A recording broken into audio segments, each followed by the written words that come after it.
기독교 윤리 네 번째 강의를 시작하도록 하겠습니다. 이번 네 번째 강의는 지난 세 번째 강의에 이어서 계속해서 살펴보도록 하겠습니다. 지난번에 우리가 살펴보고 있는 내용들은 기독교 윤리에 대한 도전들을 살펴보고 있습니다. 마지막 부분에 우리가 살펴본 기독교에 대한 도전이 이기주의입니다. 인간은 이미 이기적인 유전자를 가지고 태어났기 때문에 우리의 인간의 자유의지에 의해서 우리가 윤리적으로 살 수 없다라고 하는 것을 이야기를 하고 있습니다. 이기적 유전자는 결정론의 그런 형태라고 볼 수 있는데 여기에 대해서 우리가 살펴보았습니다. 그리고 이기주의에 대한 도전이 끝나고 난 이후에 두 가지를 더 살펴보려고 하는데, 하나는 진화론이라고 하는 도전이고 또 하나는 무신론에 대한 도전입니다. 특별히 무신론에 대한 도전은 캘거리 대학교의 철학 교수인 카이 닐슨이 주장했던 내용들을 우리가 살펴보도록 하겠습니다. 자, 그러면 우리가 네 번째 강의를 이어서 시작하도록 하겠습니다.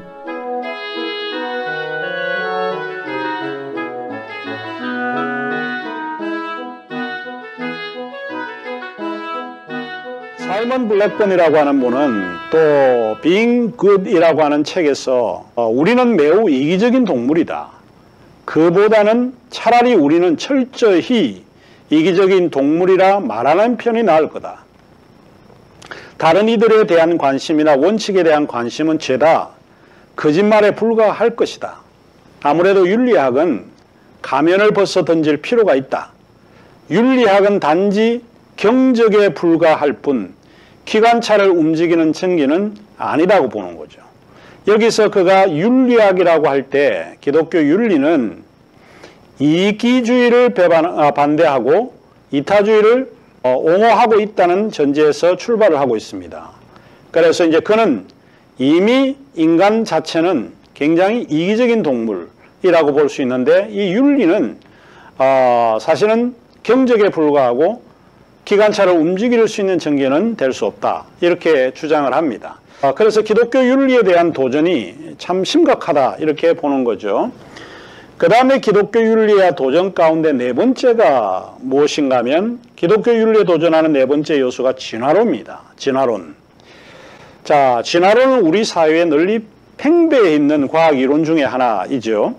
실제로 사람들은 과학 이론에 대해 열정합니다. 이는 과학은 믿을 수 있고 신뢰할 수 있는 지식이에요. knowledge이기 때문에 사람들은 과학을 신뢰하고 있습니다. 그러니까 이 기독교 윤리를 우리가 주장하게 되면 이 과학의 진화론에 의해서 공격을 받게 되는 것은 뻔한 사실이 아닐 수 없습니다. 특별히 이제 다윈의 진화론이 기독교 윤리학에 지대하게 도전을 하고 있는데, 진화론이라고 하는 것은 한마디로 자연 선택에 관한 이론입니다. 자연 선택은 생명의 어떤 종의 개체 간에 변이가 생겼을 경우에 자신의 생활 환경에 적응하면서 단순한 것에서 복잡한 것으로 발전을 하고, 생존 경쟁에 적합한 것은 살아남고 그렇지 못한 것은 도태된다라고 보는 거죠. 리차드 도킨스의 이야기와 굉장히 유사하죠. 사실은 거기에서 이 다윈에게서 배웠기 때문에 결국 인간이 가지고 있는 이기적인 것이 자기의 개체를 생존 경쟁에서 적합하게 살아남게 한다라고 하는 것이죠. 이런 다윈의 진화론이 기독교 윤리에 도전으로 작용을 합니다.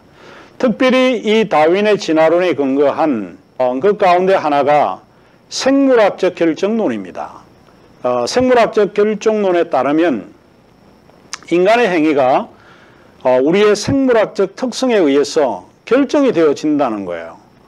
인간의 행동과 결정은 이미 유전자에 의해서 결정되어 있습니다.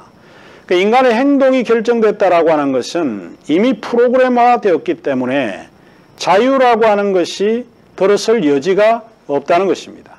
결과적으로 생물학적 결정론은 인간의 어떠한 결정과 행위에 프로그램화되어 있다고 믿는 것이죠.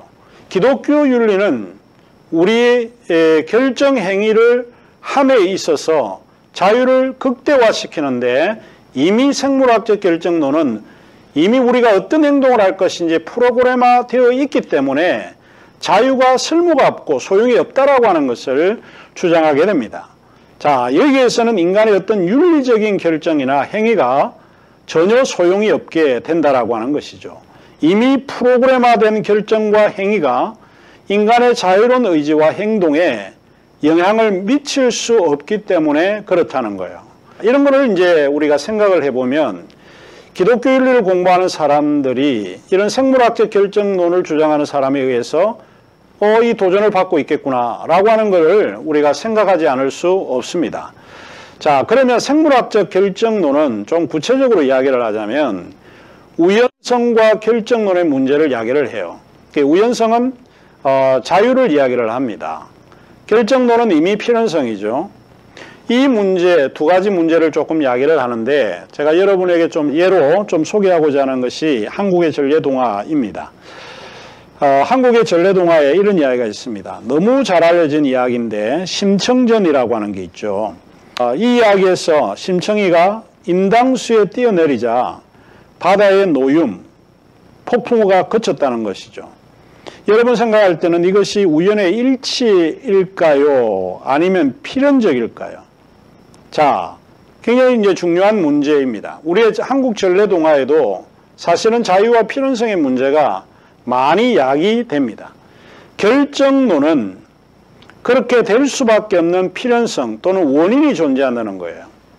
원인과 결과의 전형적인 해석이 가능한 것이 바로 우연성과 결정론의 문제입니다.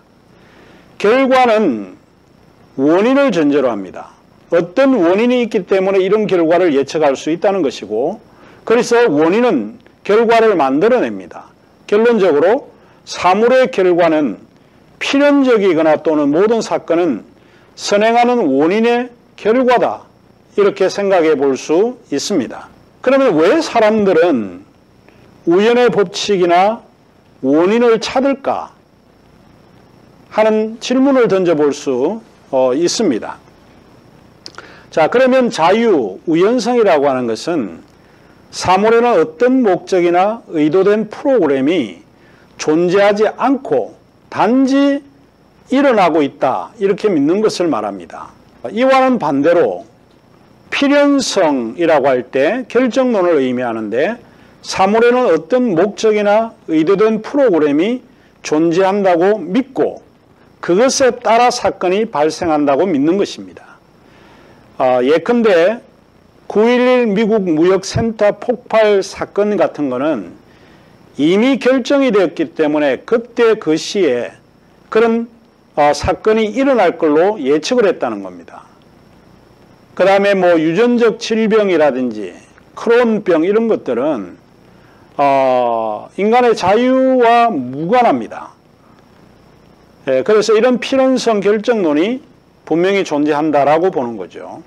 생물학적 법칙은 어쩌면 결정론을 지지하는 것처럼 보입니다. 만일 그렇다면 이유는 뭔가라고 하는 것이죠. 제가 한 세 가지 것을 통해서 좀 한번 설명을 해보고자 하는데, 첫 번째로 인간의 조건을 개선할 수 있다는 희망이 사라집니다. 이 결정론을 지지하게 되면 인간의 자유로운 행위를 통해서 사회나 국가나 또 우리가 속해 있는 공동체를 개선할 수 있다라고 하는 그런 희망이 사라지게 됩니다. 이미 결정이 되어 있으니까 그런 거죠. 둘째, 자유의지는 신화가 되고 행동에 대한 책임은 묻지 않을 것입니다. 우연성이나 자유를 허용하게 되면 내가 책임이 있다라고 하는 것을 이야기하지 않을 수 없습니다. 그러나 이미 결정이 됐다면 내가 하는 행위 자체가 나의 행위와 무관하기 때문에 이미 결정된 것에 의해서 따라서 움직이기 때문에 책임을 물을 수 없다는 것이죠. 그리고 만일 결정론을 지지하게 되면 삶의 의미와 목적이 사라집니다. 마치 모든 것이 프로그램에 따라서 움직이게 됩니다. 우리가 언제 죽을지, 또 우리가 어떻게 병이 날지, 이런 모든 것들은 프로그램에 의해서 움직여지기 때문에 이 삶의 의미와 목적이 사라지게 된다는 거예요. 그러므로 생물학적 결정론은 기독교 윤리에 참 엄청 큰 도전이 될 수밖에 없다. 이렇게 보는 거죠. 사이먼 블랙번은 Being Good에서 이렇게 이야기를 하고 있습니다. 진화론은 도덕과 관련된 기획을 무효화한다는 겁니다. 이미 진화적 과정 속에 있는 모든 것이 결정됐기 때문에 그렇다는 거죠. 왜냐하면 그것은 결정된 자연을 바꿀 수 없기 때문에 그렇습니다. 머리카락이 전혀 자라지 않도록 막을 수가 없습니다. 왜냐하면 우리는 머리카락이 자라도록 프로그램되어 있기 때문에 그렇습니다. 흑이나 갈증을 느끼지 말라는 명령도 소용이 없습니다. 왜냐하면 인간은 그것을 조절할 수 없기 때문에 그렇습니다. 성욕 자체를 금지하고 극도의 금욕적인 규칙도 소용이 없을 수 있습니다. 왜냐하면 인간은 성욕을 조절할 수 없기 때문입니다. 이 성욕은 이미 프로그램화되어 있기 때문에, 결정되었기 때문에 그렇다라고 보는 것이죠. 자, 이런 점에서 생물학적 결정론은 기독교 윤리에 크나큰 도전이 아닐 수 없다라고 하는 것입니다. 자, 그 다음에 이제 다섯 번째 기독교 윤리에 대한 도전 중 하나가 무신론입니다. 우리 기독교를 믿지 않는 무신론의 이런 공격이 기독교 윤리에 크나큰 도전으로 맞서고 있습니다. 이런 질문을 던져볼 수 있습니다. 하나님이 없이도 우리는 진정으로 선한 삶을 살 수 있을까? 기독교의 일반적인 생각은 우리가 선한 삶을 살고자 하고 도덕적인 삶을 살고자 하는 이유 중 하나가 하나님 때문에 그렇다는 겁니다. 하나님이 없이는 우리는 선한 삶을 살고자 할 필요가 없다는 겁니다. 그렇다면 실제 하나님이 없이도 우리는 진정으로 선한 삶을 살 수 있을까? 어느 누구도 하나님을 본 사람은 없습니다. 따라서 하나님은 존재하지 않는다. 이것이 무신론자들의 주장입니다. 두 번째로 하나님은 인간의 투사일 뿐이라는 거예요. 우리가 잘 알고 있는 포에르바 같은 이런 사람들은 실제로 기독교의 공격적인 표현을 서슴지 않았습니다. 하나님이 하나님의 형상대로 인간을 창조하셨다. 이게 기독교 신앙의 기본 원리입니다. 그런데 포에르바 같은 사람은 인간이 인간의 형상대로 하나님을 창조했다는 겁니다. 결국은 신이 존재하는 게 아니라 인간이 위대하기 때문에 인간이 가지고 있는 생각에 의해서 하나님이 창조되고 만들어진다라고 보는 거죠. 그래서 결국 인간이 가지고 있는 생각이 투사된 이미지가 하나님이라는 거죠. 그래서 실제로 하나님은 존재하지 않지만 인간이 하나님을 만들어내는 그런 위대한 존재다 이렇게 보는 거죠. 세 번째로 인간은 동물계에서 가장 진화되고 발전된 지성적 존재입니다. 이런 그 지성적 존재는 하나님을 필요하지 않는다는 거예요. 기독교 윤리의 가장 근원이 하나님으로부터 시작을 합니다. 창조주 하나님으로부터 시작을 하는데 인간이 주인이고 인간이 세계의 주권자이라고 하면 하나님이 필요하지 않는 거죠. 이유는 간단합니다. 인간은 상당히 진화되고 발전된 지성적 존재이기 때문에 하나님이 없이도 스스로 결정하고 선택할 수 있고 잘 살 수 있다라고 보는 것이죠. 꼭 하나님이 있어야만 우리가 선한 삶을 사는 게 아니라 하나님이 없이도 인간은 지성적 존재이기 때문에 선한 삶을 자기가 선택하고 살 수 있다 하는 주장을 하게 되는 것입니다. 그 중에 이제 예를 들다라고 하면 세상에는 악과 고통이 존재를 하죠. 따라서 하나님은 악과 고통을 해결할 수 없기 때문에 하나님은 존재하거나 무능한 존재일 것입니다. 사실 악과 고통의 문제는 무신론자들이 기독교를 공격하는 가장 중요한 개념 중에 하나입니다. 하나님은 선하시고 전능하시고 능력이 많으신 분이신데 세상의 고통과 악과 부조리 이런 거를 제거할 수가 없다는 거예요. 결론적으로 이야기를 하면 하나님은 선하지도 않고 하나님은 전능하지도 않다라고 주장을 합니다.